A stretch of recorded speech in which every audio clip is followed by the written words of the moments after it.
राज ठाकरेंनी आपल्या भाषणात अयोध्येतील राम मंदिरातील दान चोरीचा मुद्दा मांडला।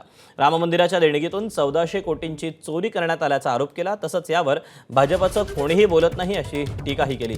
तसंच मुंबईतील सिद्धिविनायक मंदिरातून वर्षाला 18 कोटींची चोरी होती असा आरोपही त्यांनी केला।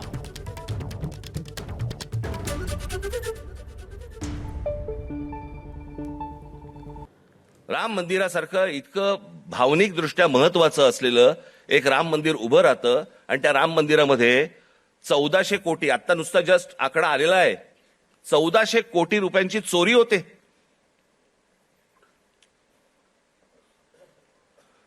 आणि याच्यावरनं सरकारमध्ये असलेले कोणीही त्याच्यावरती बोलायला तयार होत नाहीत।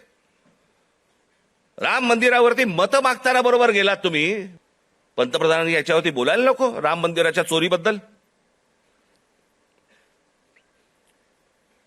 का त्या अयोध्येमधनं एक खासदार निवडून नाही आला म्हणून आमचा संबंध तुटला असं आहे?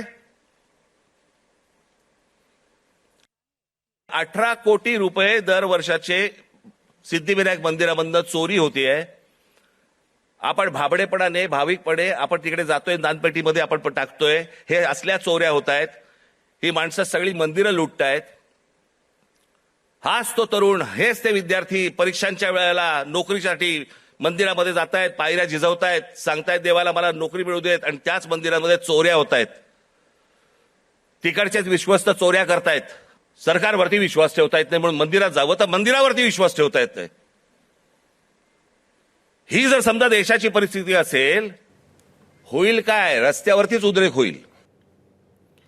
दरम्यान सिद्धिविनायक मंदिरातील घोटाळ्यावर विधान परिषदेचे उपसभापती आणि शिवसेनेचे नेते सचिन अहिर काय म्हणतात तेही पाहूया।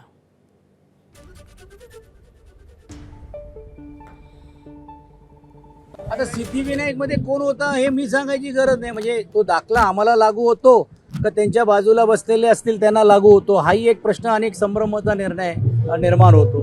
आणि असा त्यांच्याकडे जर अधिकची माहिती जर आताची असेल तर त्यांनी ती मग एवढे दिवस गप्प का बसले होते, हाही प्रश्न निर्माण होतोय।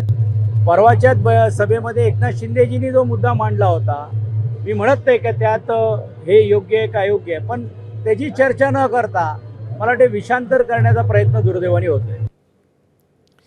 दरम्यान संशय आला तर ट्रस्टींनी पत्र लिहिले ते चांगलं की वाईट, उत्पन्न वाढलं त्याचा रिपोर्ट आलाच पाहिजे असं सदा सरवणकर म्हणाले। मी अजून पत्र वाचलं नसल्याचं सदा सरवणकर म्हणाले। म्हणजे असा संशय आला म्हणून ट्रस्टीने समजा पत्र लिहिलं, हे चांगलं केलं का वाईट? काय त्याचं उत्तर काय? हे काम चांगलं केलं का वाईट? जे काही लो पोल्स आहेत ते थांबवण्याचं काम केलं, हे चांगलं केलं का वाईट? त्यांनी दिलं, मी अजून पत्र वाचलं नाही, ते मी आत्ताच बाहेरून आलो, मला कळलं म्हणून मी इथे आलोय। आम्ही कशाची चौकशी करा म्हणून सांगतोय, किंवा ज्या ट्रस्टीने पत्र दिलंय की आम्ही विविध उपाययोजना केल्यामुळे उत्पन्न वाढलं। मग वाढलेल्या उत्पन्नाच्या पूर्वीचं जे उत्पन्न होतं त्याचा ऑडिट रिपोर्ट आलाच पाहिजे, त्याची चौकशी झालीच पाहिजे। ही कोण करणार? हे वरिष्ठ करणार, किंवा आपलं जे शासनाकडनं त्याची चौकशी केली पाहिजे, अशा प्रकारची त्यांची इच्छा होती। आम्ही बोलवू तुम्हाला वरती।